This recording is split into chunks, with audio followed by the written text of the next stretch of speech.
And if we stretch that to the consumer market, so if we just think about consumers now, so let's forget business time, so business, what kind of impact on the consumer ARPU is sort of TPG going to have here?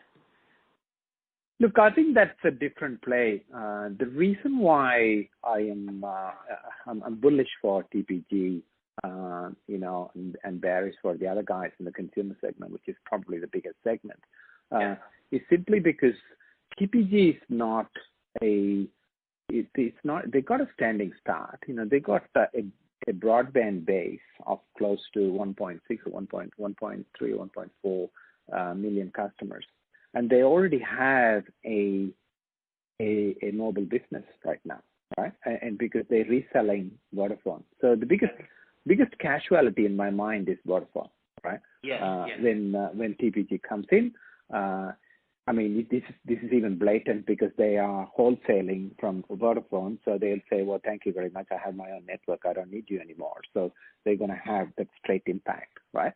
And then, what happens after that is that base they got, and then you think about 5G as a fixed wireless, and they got the local loops, and then they're talking about a different network proposition compared to these guys.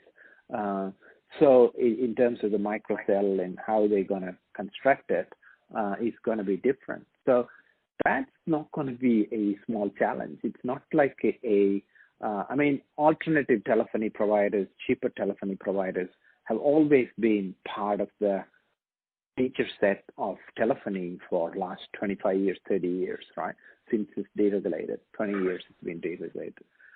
That's not what we're talking about. We're talking about a company with the technology and in a price point and already existing base of customers to convert and challenge that. So it's not going to be that easy and for those guys to defend that for a longer period of time. Yes, it's going to take some time. They're going to launch this and this $9 offering, people will test it out, and that's the reason why they brought in this guy who rolled out the Geo network in India to head up the networks now, to understand how they can compete from a network level with them. So they claim that they prepared for that onslaught, but risk is definitely there. But again, like all good things, the phone has to work and it shouldn't flip and all that sort of the other side of things as well.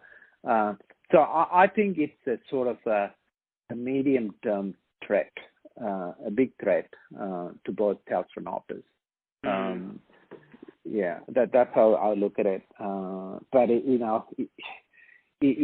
like someone wrote, a few months ago in the review, it was just like Telstra should hope for the best of the worst case.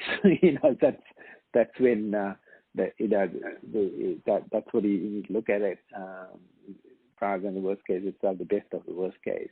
That's what they should gear up for. So the impact is going to be there. That's my opinion. Interesting. Okay, so I mean, let's sort of touch on this a little bit more because it's interesting to talk to someone who's bullish on TPG because there's quite a lot of people who are. I've spoken to a few people who are not necessarily who think that they won't necessarily have as big an impact, but for a short while, I agree. For a short while. Yeah. So, I mean, over the longer term, I mean, what kind of, if we think a little bit about share here, so and we just think about consumer, so let's forget every other segment here.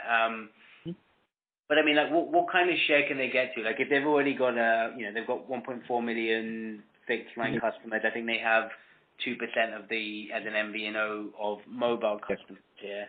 So, you're going to come out to market with a network that is not going to have the best coverage on the market, right? You're only aiming for 80%.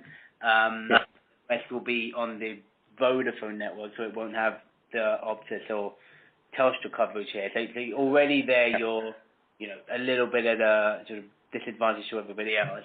And your price point, you don't have stores, your You're